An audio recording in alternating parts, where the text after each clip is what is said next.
Olá pessoal, comandante Leonardo Matos, Conexão GEL 391, sexta-feira, 19 de junho de 2026, trazendo para vocês a síntese da geopolítica dessa semana. Uma semana importantíssima, com um acordo, memorando de entendimentos entre Estados Unidos e Irã, finalmente assinado. Logicamente, esse é o tema principal do nosso podcast dessa semana. Mas antes de começar, queria agradecer demais a vocês. Conseguimos bater a marca dos 25 mil seguidores no YouTube, né? Fico muito satisfeito, muito feliz, só tenho a agradecer a confiança de vocês no meu trabalho. Bom, então, como eu falei, tema principal, eu até escolhi como o frágil acordo entre Estados Unidos e Irã. E aí eu já peço logo, tirem a camisa do clube, tirem as suas preferências ideológicas, porque o que eu vi muito ontem e quarta-feira, principalmente, foi assim, aqueles que gostam do Trump tentando achar uma justificativa para elogiar o acordo. Aqueles que não gostam do Trump aproveitando para dizer que o acordo é um fracasso total, falando mal. E é o que eu sempre falo para vocês, essa questão ideológica, essa questão da preferência pessoal, política, isso contamina a análise geopolítica. É isso que eu vou tentar clarear isso aí, né? Vou ver se eu consigo trazer a minha análise para vocês, a minha síntese do que, como eu vejo essa questão. Primeiro, lembrar vocês que no último domingo foi assim um estresse danado, porque na sexta-feira o Trump, tudo indicando que ia sair, que o acordo ia sair no final de semana, que o Giro e Vence ia para a Suíça no final de semana, teríamos acordo fechado, e aí domingo Israel faz um bombardeio ao bairro xiita de Beirute. E, logicamente, não sei se vocês se lembram do domingo passado, né? Muitas postagens nas redes sociais dizendo que o acordo não vai sair, agora não vai sair, etc, etc. Nós não podemos esquecer que não é interesse de Israel que esse acordo fosse assinado, não era interesse, né? E o Netanyahu pagou para ver, peitou o Trump, atacou Beirute, né, capital do Líbano, e dizendo que é um centro de comando e controle do Hezbollah, etc. Mas, surpreendentemente, no final do dia, aliás, domingo passado, aniversário do presidente Trump, completou 80 anos, no final do dia, o primeiro-ministro do Paquistão foi o primeiro a postar na sua rede social do X, confirmando que o acordo tinha sido assinado e dizendo, na verdade, que o acordo tinham chegado a um acordo e que ele seria assinado numa cerimônia hoje, sexta-feira, lá na Suíça. Foi isso que o primeiro-ministro do Paquistão falou. Aí depois, logicamente, teve postagem do Trump, teve postagem de outros, etc. E ficou toda aquela expectativa. E tivemos a surpresa, como vocês bem acompanharam, quarta-feira o Trump resolveu assinar no papel, na frente ali dos convidados do G7, os membros do G7 lá no Palácio de Versalhes, assinar o acordo. Bom, muitas especulações sobre o acordo, né, um certo ar de vitória do Irã, sem dúvida, né, é o que eu mais escutei, eu diria talvez 70%, 80% dos analistas de geopolítica falando aí claramente da vitória do Irã, mas eu acho que nós devemos ter aí alguma cautela, né? Assim, nós não estamos lá, né? Nós não temos todas as informações. Então é difícil da gente ter assim cravar uma análise sobre esse processo decisório do Trump. O fato é, eu já vinha falando para vocês que me seguem há mais tempo, lá em fevereiro, final de janeiro, eu estava falando para vocês, olha, os Estados Unidos, Israel podem atacar o Irã. Vocês lembram? Ocorreram aquelas manifestações em janeiro, milhares de iranianos foram mortos por esse brutal regime islâmico lá no Irã. E realmente estava um ambiente parecendo assim favorável, né? Propício para nós termos aí um acordo, né? Para nós termos aí um ataque, perdão, um acordo não, um ataque dos Estados Unidos e de Israel para tentar trocar o regime. E eu falava naquela época, olha, se for para ser como foi na Venezuela, ok, mas para isso tem que combinar com parte da liderança política iraniana e essa liderança política tem que ter parte, pelo menos, das Forças Armadas. E lá no Irã tem um tal de Guarda Revolucionária, que foi criada em 1979, quando o regime dos ayatolás foi imposto lá no Irã, assumiu no Irã, justamente para proteger esse sistema dos ayatolás, né? A Guarda Revolucionária foi criada nesse sentido. E não aconteceu. né, o Netanyahu ele convenceu o Trump de que um ataque matando o Ayatollah Ali Khamenei resolveria a questão, e nós vimos que não foi assim. Vimos aí muito intensos ataques, né? O Irã surpreendendo, atacando os países do Golfo, fechando o Estreito de Hormuz, né? Se aproveitando da geografia, né? Geografia sempre importante na análise geopolítica, eu falo sempre isso para vocês. E aí, vendo que só atacando, só usando hard power, o Trump, obviamente, muito preocupado de desembarcar fuzileiros navais para tomar a ilha de Karg, lá dentro no Golfo Pérsico, ou fazer alguma tomada ali no Estreito de Hormuz. No início de abril, ele interrompeu, tocou um cessar-fogo, e logicamente que depois, vocês acompanharam aqui no Conexão Gel, tiveram aqueles ataques aí, um atacando o outro ali naquela região. Os Estados Unidos impôs um bloqueio naval também para pressionar o Irã, mas se é para ir para a mesa de negociações, se é para tentar negociar, os persas já são, né, milenares nessa arte. E ficou bastante complicado para o Trump. Eu já vinha falando isso com vocês. Semana passada mesmo comentei que a inflação nos Estados Unidos segue aumentando, o índice de preço nos Estados Unidos, a popularidade do Trump segue caindo. Temos aí agora a celebração do 4 de julho, 250 anos da independência dos Estados Unidos. Temos as eleições de meio de mandato lá em 3 de novembro, com chance dos republicanos perderem a liderança nas duas casas. E, logicamente, isso pode levar aí a propostas, novos pedidos de impeachment contra o Trump nos próximos 2 anos do governo dele, desgaste danado. Então, assim, na minha avaliação, o Trump ele foi pragmático. Ele viu que não dava mais para aguentar essa situação. O Irã realmente ele conseguiu impor a geografia fortemente, questão dos drones, questão dos mísseis, né? O Irã é um país que tem indústria de defesa, mas nós não podemos esquecer que, na verdade, o acordo mesmo, ou seja, o estreito neste momento está teoricamente aberto, tem aí cerca de 80 minas navais ali no meio do estreito. Ainda não está muito clara essa questão do Irã em termos de controle ali dos navios, se vai ter ainda, se está tendo alguma taxa, isso para mim ainda não ficou claro, se os navios estão conseguindo passar por lá, e estão. Ontem já tivemos aí movimento maior de navios passando pelo Estreito de Hormuz, inclusive navios iranianos conseguindo entrar lá, ir para portos iranianos, ou seja, os Estados Unidos não bloquearam.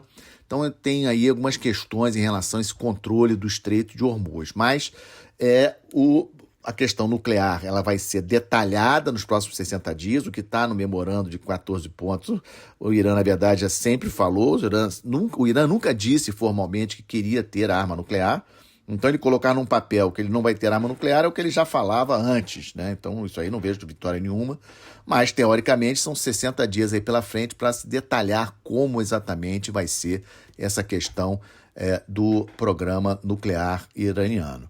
A questão Israel-Hezbollah fica ainda, né, a grande dúvida, porque para Israel, lógico que esse acordo não foi bom, talvez o maior prejudicado com esse acordo tenha sido Israel, talvez não, na minha avaliação, foi Israel o maior prejudicado desse acordo, especialmente o governo do Netanyahu. O Netanyahu apostou muito na amizade do Trump, acho que o Netanyahu esticou muita corda com esses ataques ao Hezbollah ali no Líbano, etc., cutucando o Irã, e acabou que agora o Netanyahu está sozinho. Temos aí eleições em Israel em outubro, antes das eleições americanas. O Netanyahu hoje não se reelege como primeiro-ministro de Israel e depois vai ter que encarar o Supremo Tribunal, as acusações de corrupção que tem contra ele que estão paradas. Então essa questão de Israel-Hezbollah, Israel-Hamas, como vai resolver a questão do Hamas? Metade da faixa de Gaza ainda é ocupada pelo Hamas, que ainda está armado. A questão, por exemplo, dos mísseis balísticos, não ficou claro, nada falado exatamente, né? Ficou uma justificativa. Até o Gil Vance ontem deu entrevista tentando justificar que o Irã tem direito de se defender, etc. E, no geral, o regime islâmico saiu mais forte, né? Conseguiu aí uma promessa de 300 bilhões de dólares para ser recebido. Os países ali daquela região vão dar para o Irã. Impressionante isso ter saído, esse valor de 300 bilhões de dólares, que logicamente, e mais a questão também de desbloqueio de recursos presos, a questão também das sanções, e isso pode levar, sim, que o regime dos ayatolás, na verdade, possa sobreviver ainda mais, porque o que estava frágil no regime era a questão da economia. Com esse aporte de recursos, 300 bilhões de dólares, logicamente que China e Rússia vão voltar ali a investir no Irã, etc. E eu acho que ficou mais difícil de derrubar o regime dos ayatolás e trocar por uma outra governança ali no Oriente Médio. Muitas questões, né? Não vou esgotar tudo neste podcast, temos muitas coisas para falar ainda sobre aquela região. A região segue muito instável, os países ali, lógico, do Golfo Pérsico vão buscar alternativas, inclusive na área militar, investimentos na área militar, para não sofrerem o que sofreram nesses últimos meses em relação aos ataques do Irã. Muito investimento na área de defesa, isso eu não tenho a menor dúvida. O Emirados Árabes Unidos, aproveitando um pouquinho da geografia, dele ficar parte dos Emirados fica geograficamente fora do Golfo Pérsico, então os Emirados Árabes Unidos investindo muito ali para poder escoar a produção dele de petróleo ali por esses portos que ficam fora do Golfo Pérsico. A Arábia Saudita vai investir pesado na questão do oleoduto, que ela já tem, né? Tem projeto aí para aumentar a capacidade desse oleoduto que joga petróleo da Arábia Saudita lá para o Mar Vermelho, né, fugindo ali do Golfo Pérsico. Isso aí vai acontecer, na verdade já está acontecendo. E vamos ficar muito de olho aí nos atores ali daquela região do Oriente Médio. O Paquistão teve muita participação nessas negociações. O Paquistão já tem um acordo de defesa com a Arábia Saudita. O Paquistão, um país nuclear, como vocês sabem. Tem também, obviamente, Turquia do Erdogan ali, muito interesse naquela região. Tem Egito, tem a própria Arábia Saudita. Então vamos seguir acompanhando. Teremos 60 dias pela frente. O Trump, como eu falei, foi pragmático, vai celebrar o 4 de julho com pompa e circunstância que ele queria, mas vamos ver, porque esses 60 dias acabam antes das eleições de novembro. Vamos ver o resultado prático no preço, né, no índice de preço ao consumidor lá nos Estados Unidos, a inflação dos Estados Unidos, porque também até voltar à normalidade esse fluxo ali pelo Estreito de Hormuz demora, então vamos acompanhar aí os índices populares do Trump, ainda tem muita coisa pela frente para eu trazer aqui para vocês no Conexão Gel. Bom, vamos trocar de assunto, tivemos essa semana a reunião do G7 na França. É interessante ver a postura dos líderes do G7 com o Trump, né? A maneira deles falando com o Trump. Sabemos que muitos ali não gostam do Trump, mas ali cumprimentando o Trump, o chanceler da Alemanha dando camisa da Alemanha para o Trump, etc. Eu achei aquilo bastante interessante. E o Marco Rubio também, né? Impressionante, não sei se vocês perceberam, o Marco Rubio sendo cumprimentado até efusivamente por alguns dos líderes europeus ali do G7, porque o Marco Rubio é hoje o forte candidato para substituir o Trump, e ele fez um discurso bem diferente do Gilles Vance, né? Gilles Vance, ano passado, fez um discurso duro contra a Europa, criticando a Europa, naquela conferência de segurança de Munique, que acontece todo mês de fevereiro, na Alemanha. E o Marco Rubio, este ano, fez um discurso bem mais favorável, né? Ressaltando a importância da Europa para os Estados Unidos, laços históricos, etc. Então, muita gente ali cumprimentando o Marco Rubio.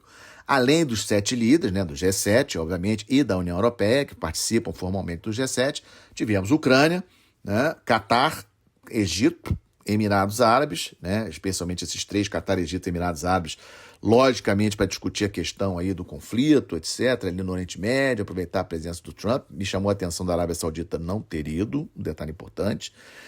Índia estava presente, Narendra Modi lá, presidente da Coreia do Sul, presidente do Quênia, presidente do Brasil mais uma vez participando do G7, Brasil, logicamente, como a maior economia da América Latina, a maior população da América Latina, acaba sendo reconhecido como um ator de peso relativo no sistema internacional. Lógico que não é o peso que nós gostaríamos, mas o Brasil tem sim peso no sistema internacional. E aí a gente pode fazer várias especulações, por que o Paquistão não foi convidado, já que o Paquistão teve aí uma atuação tão importante, mas vejam aí a força da Índia, né? Em função da presença da Índia, não quiseram desgastar convidando o Paquistão, também não convidaram a Turquia, porque a Turquia e Índia não estão se bicando muito, né? Estão com problemas, né? Turquia e Índia. E interessante o convite ao Quênia, né, coerente com a última visita do Macron na África. O Macron participou recentemente de um grande evento lá no Quênia, muita aposta aí no Quênia como um ator aí, africano forte, né, aliado ao Ocidente, digamos assim, e o não convite para a África do Sul. A África do Sul não foi convidada, tradicionalmente a África do Sul é convidada para essas reuniões do G7, não foi convidada, um desgaste com os Estados Unidos, desgaste também com alguns países na Europa, muita aproximação com Rússia, com China, e isso, logicamente, foi uma das justificativas para o Macron não ter convidado. O Macron se empenhou ao máximo, né, tentando crescer ali o evento com esses convites, com o evento em si como foi, jantar de encerramento lá no Palácio de Versalhes, e principalmente, lógico, ali em torno do presidente Trump. Nós não podemos esquecer que em abril do ano que vem ocorrerão as eleições gerais na França. O presidente francês ele quer fazer o seu sucessor, ele não pode ser mais reeleito. O Jordan Bardella, da direita nacionalista francesa, está à frente das pesquisas, aí cerca de 35% hoje das intenções de voto para a presidência na França. Lembrando a vocês, abril do ano que vem apenas, e temos muita coisa pela frente. Então o Macron tentou tirar o máximo de proveito desse evento do G7, o último evento dele na presidência da França lá no G7. O Keir Starmer, que vem de uma semana complicadíssima lá no Reino Unido, vocês lembram, comentei com você na semana passada, foi a renúncia do ministro da Defesa, muito respeitado lá na Inglaterra. O Starmer chegou um pouco mais animado porque o Reino Unido conseguiu fazer a tomada de um navio da frota fantasma de navios-tanque da Rússia, né, no domingo, né, os fuzileiros navais britânicos fizeram uma operação bastante arriscada, né, conseguiram aí tomar o navio. Não é fácil fazer uma operação dessa noturna, e o Keir Starmer chegou um pouco com esse trunfo na manga, mas ele está com aprovação baixíssima, índice de aprovação do Starmer muito baixo lá no Reino Unido. Vamos ver como fica a situação dele. O que estava mais feliz na minha avaliação no evento do G7, pelo menos das imagens que eu vi, nas entrevistas, etc., era o presidente da Ucrânia. Por quê? Porque o conflito no Oriente Médio tirava o holofote do conflito Rússia-Ucrânia, né? Tanto é que o tema Rússia-Ucrânia voltou forte nessa reunião do G7, e o Zelensky tentando capitalizar ao máximo. Aliás, falando de Ucrânia, ontem tivemos aí o maior ataque, né, de quarta para quinta, na manhã de quinta-feira de ontem, tivemos o maior ataque de drones da Ucrânia contra Moscou. No total, pelo menos a informação que temos aí até do Ministério da Defesa da Rússia, foram interceptados entre 900 e 600 drones no território russo pelas forças russas, né, drones ucranianos pelas forças russas, mas a concentração dos ataques foi sobre uma refinaria que fica ali ao redor de Moscou, espaço aéreo de Moscou fechado, os 4 aeroportos da cidade fechados por várias horas, 500 voos cancelados, atrasados. Tocou um tumulto danado na vida, que é exatamente o que o Zelensky queria, né? Tocar um tumulto danado na vida da população de Moscou, que, em linhas gerais, nesses 4 anos, não sofreram tanto assim com o conflito. Então, foi realmente uma semana bastante interessante aí para o Zelensky.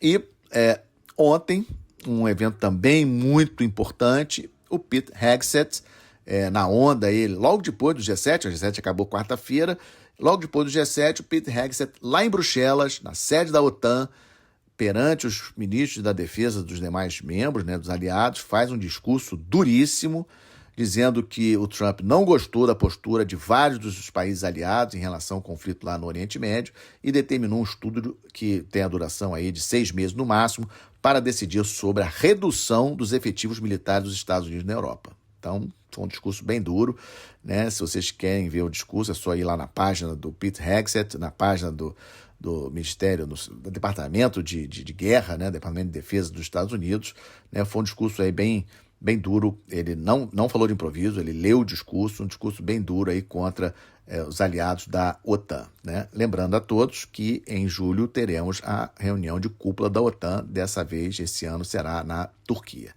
Bom, vamos ficar de olho, estamos de olho em várias questões, logicamente nos bloqueios lá na Bolívia, preocupação muito grande, estamos completando hoje aí 50 dias dos bloqueios, e esse é um tema, lógico, relevante. Bolívia é um país importante no nosso entorno estratégico, o Evo Morales segue foragido, mas um dado importante da Bolívia essa semana é que na terça-feira foi assinado um acordo bilateral entre Bolívia e Estados Unidos.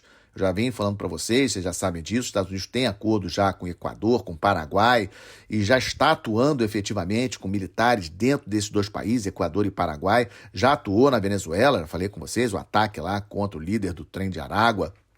Então, nós vamos ver aí em breve, tudo indica que forças americanas estarão dentro da Bolívia também, atuando no combate aos cartéis que atuam lá no país. Então, um detalhe importante, esse acordo foi assinado lá em La Paz, na terça-feira, agora, dia 16 de junho. Estamos de olho nas eleições do Peru, estão quase fechando. O Keiko Fujimori agora acho que não perde, 40 mil votos de vantagem em relação ao Roberto Sanches, que, aliás, hoje convocou um protesto geral nas ruas de Lima, capital do Peru.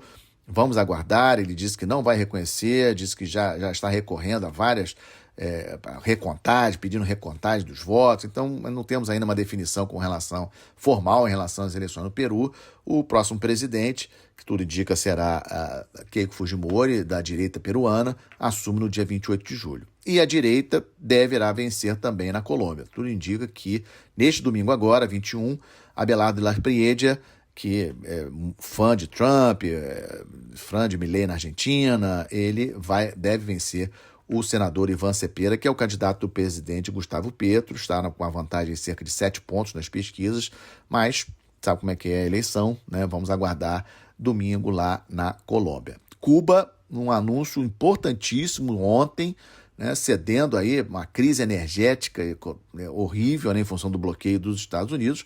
O Comitê Central do Partido Comunista e o Parlamento cubano aprovaram um pacote, né, com 176 medidas. Eu até chequei 2 vezes. 176 medidas, né, de abertura econômica, um plano muito grande, não vou aqui cansar vocês, mas assim, abertura, socialismo de mercado, padrão China, Vietnã, né, fim de monopólio estatal, privatizações, setores inteiros, agricultura, turismo, sistema bancário, ou seja, vão ser abertos à iniciativa privada nacional e estrangeira. Então, vamos ficar de olho em Cuba. Hoje, ao longo do dia, vocês devem ver aí muitas reportagens aí falando sobre esse pacotão, digamos assim, que é a maneira do governo de Cuba se sustentar no poder perante a pressão que os Estados Unidos estavam fazendo. Ali pertinho, no Haiti, a violência das gangues segue muito forte. Saiu uma pesquisa essa semana, saiu um dado da ONU essa semana, do Alto Comissariado das Nações Unidas para Refugiados, de 574 mil pessoas deslocadas dentro de Cuba, dentro do Haiti, em 2025, em função dessa situação aí das gangues, etc. Sabemos aí que a ONU convocou essa força de supressão de gangues, né, que está sendo, o Chad está no comando, vão chegar a 5.500 militares até o final deste ano, vamos ver se dá certo. A situação do Haiti realmente preocupa bastante. E, fechando, estamos de olho, a África, me chamou muita atenção a presença do presidente da Somalilândia, vocês devem lembrar, falei aqui já no Conexão Gel, Somalilândia, aquela parte rebelde lá da Somália, que se declarou independente, apenas Israel reconheceu em dezembro, e nesta semana o presidente da Somalilândia visitou Netanyahu. No meio desse tumulto todo, de acordo com o ataque contra Hezbollah lá no Líbano, acordo entre Estados Unidos e Irã, aparece lá o presidente da Somalilândia, mas o Netanyahu recebeu, tirou foto, mostrou ali no mapa, ali apontando, né, que fica a Somalilândia. Israel com muito interesse pela posição geográfica onde fica a Somalilândia, ou seja, logo ali, do outro lado tem o Iêmen, naquela região onde os Houthis dominam, né, o Estreito de Bab el-Mandeb, olha aí, mais um estreito estratégico, mais um estreito importante, né? E Israel interessado em ter uma posição lá, muita gente especulando que Israel, inclusive, vai ter uma base naval. O governo israelense nega, mas, na verdade, o interesse de Israel pela Somalilândia só faz sentido se realmente eles se instalarem lá no país, militarmente falando, né? Então, vamos ficar de olho nessa questão também muito relevante. No Mali, já tinha falado para você na semana passada, né, várias informações de áreas inteiras dentro do país totalmente fora do controle do governo federal. A Bamako, que é a capital, ainda está sob controle do governo federal, mas várias regiões no interior do país não estão. E sobre o ebola, seguem, graças a Deus, né, infelizmente, logicamente, para o povo da República Democrática do Congo e de Uganda, mas os casos, até o momento, restritos a esses 2 países, o número de mortos já ultrapassou de 200. Trazendo aí as boas notícias, uma notícia que veio essa semana também, de investimento da União Europeia em iniciativa de minerais críticos. Nós temos que diversificar os parceiros, não apenas os Estados Unidos. A China, logicamente, interessada, a Índia já mostrou interesse, e agora a União Europeia sinalizando fortemente o interesse de robustecer a cooperação bilateral, com investimentos, né? Estão de olho na questão das terras raras, etc. Acho que nós temos, logicamente, que ter muita atenção a esses acordos com outros países interessados nas nossas riquezas, mas tudo que vier para o bem do Brasil, em termos de desenvolvimento, mais recursos para a nossa população, é positivo. E, como de vez em quando eu gosto de trazer boas notícias do nosso agro, saiu uma estatística aí dizendo que o Brasil deve atingir 358,6 milhões de toneladas na safra 2025-2026. Tudo indica que isso vai ser confirmado e, confirmando, o Brasil baterá novamente o recorde, uma alta de quase 2% na comparação com a safra do ano anterior. O agro sempre trazendo aí boas notícias. Lógico que a gente não pode esquecer da perigosa dependência de fertilizantes, perigosa dependência de defensivos agrícolas. Isso é algo que nós temos que ter atenção, muita atenção, mas, logicamente, boas notícias são para ser compartilhadas e compartilho aqui com vocês. E aí termino Conexão GEO 391, agradecendo demais novamente a audiência de vocês, esses 25 mil seguidores aí no YouTube, muito obrigado. E aí incentivo a vocês, se vocês gostaram, deixa a observação de vocês, deixa o comentário, deixa o like e, principalmente, convençam aquele amigo de vocês que ainda não conhece o nosso trabalho. Um excelente final de semana, uma boa semana, até a próxima sexta-feira, se Deus quiser.